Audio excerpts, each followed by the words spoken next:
forces of chaos do not always move as a unified, cohesive force.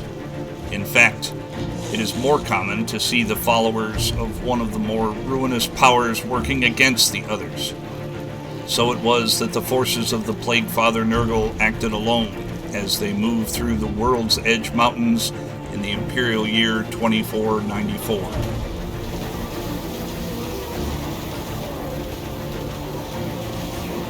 The Nurgle army, led by Plague Lord Grimhide the Tormentor, had successfully infected or destroyed several of the lesser tribes of ogres that roamed east of the World's Edge Mountains. Their next goal was the eastern border of Kislev, north of Sylvania, but they had to cross the mountains first.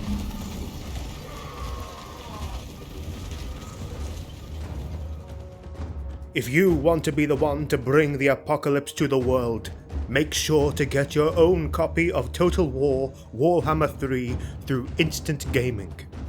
In Instant Gaming, you can get Total War Warhammer 3 or any game at a convenient discount. Getting them is super easy. You buy your game of choice, they give you a code for you to redeem it, and then you just download it and start playing. Check the link in the description and support the channel by getting your next game at Instant Gaming by visiting instantgaming.com and use our code to get a chance to win a free game.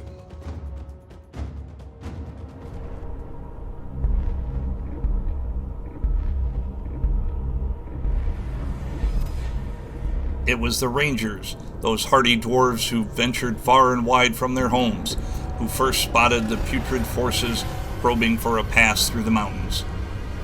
Word was dispatched back to Karak Kadrin, the nearest dwarven hold. Ungrim the Slayer King read the reports and consulted his advisors. His Slayer oath to die in glorious battle against a terrible foe urged him to move immediately, but his concern for his people convinced him to think before acting.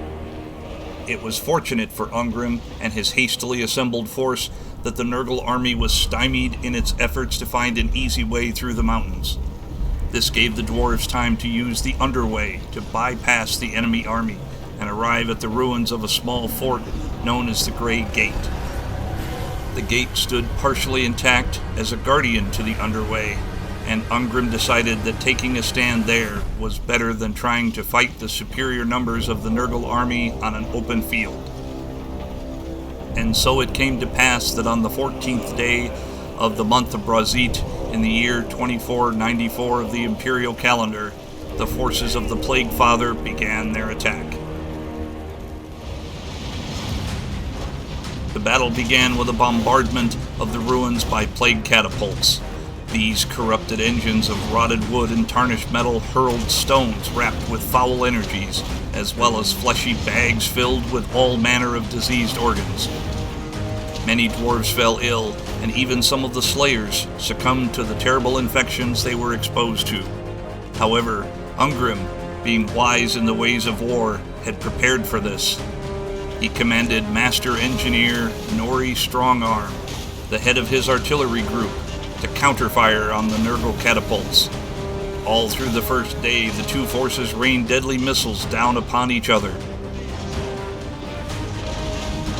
As the sun set, Ungrim peered through his spyglass and saw that all but one of the vile engines had been destroyed, and that one was out of ammunition. The enemy forces waited until the weary defenders were settling in for the night before launching the next wave of their attack. Halfway through the night, Grimhide ordered his Furies, cowardly groups of toxic chaos energy given winged form, to begin harassing the dwarven sentries. The horrible flying things would hover in the air over the fort, searching for the most vulnerable of the defenders. It was only the stoic Longbeards and fearless Slayers that motivated the rest of the defenders and kept them from fleeing.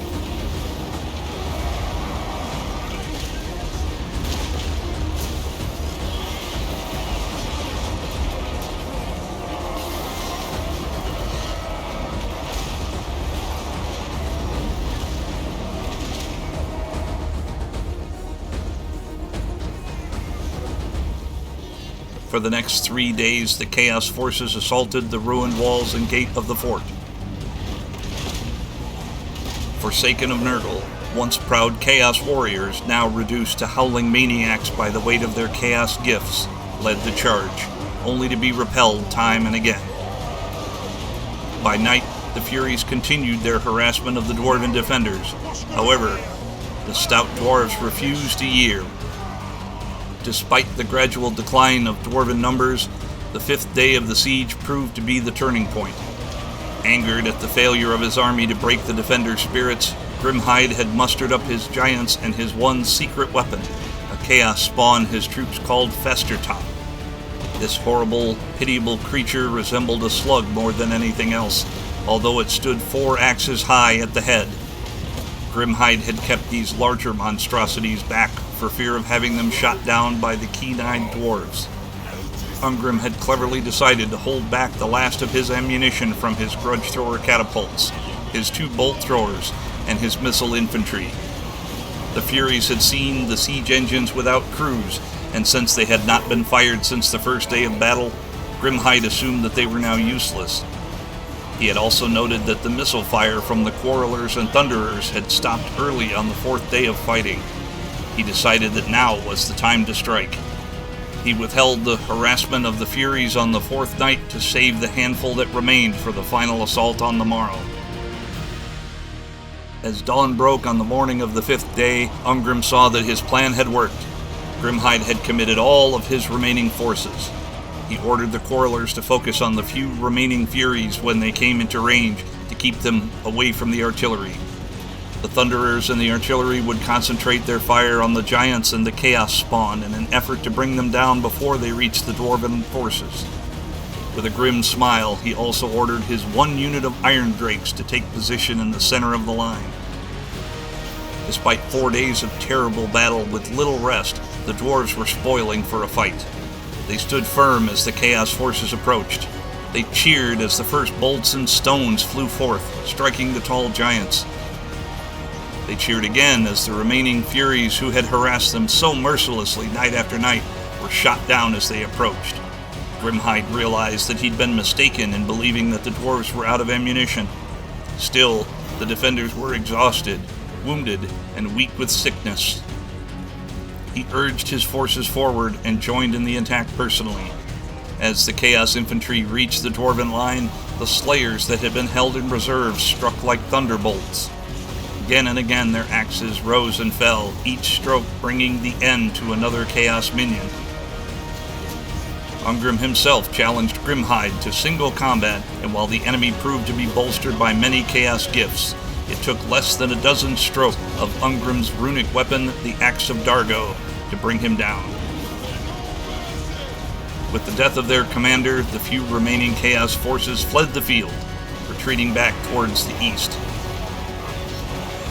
Slayers, I see before me the Zangunas and its filthy minions.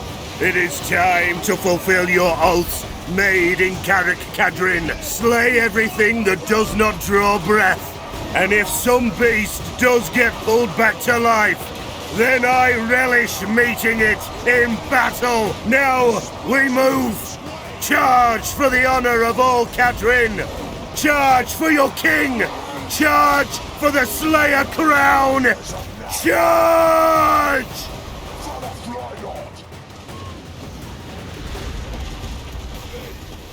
On this channel, we are putting together narrative Total War cinematic battles and Warhammer lore videos. A special thank you goes to our Patreon supporters who help us in the making of more content. You can also join Patreon and earn extra perks while supporting the videos to come. Find the link in the description below. Make sure to subscribe, and thank you for watching. See you on the next one.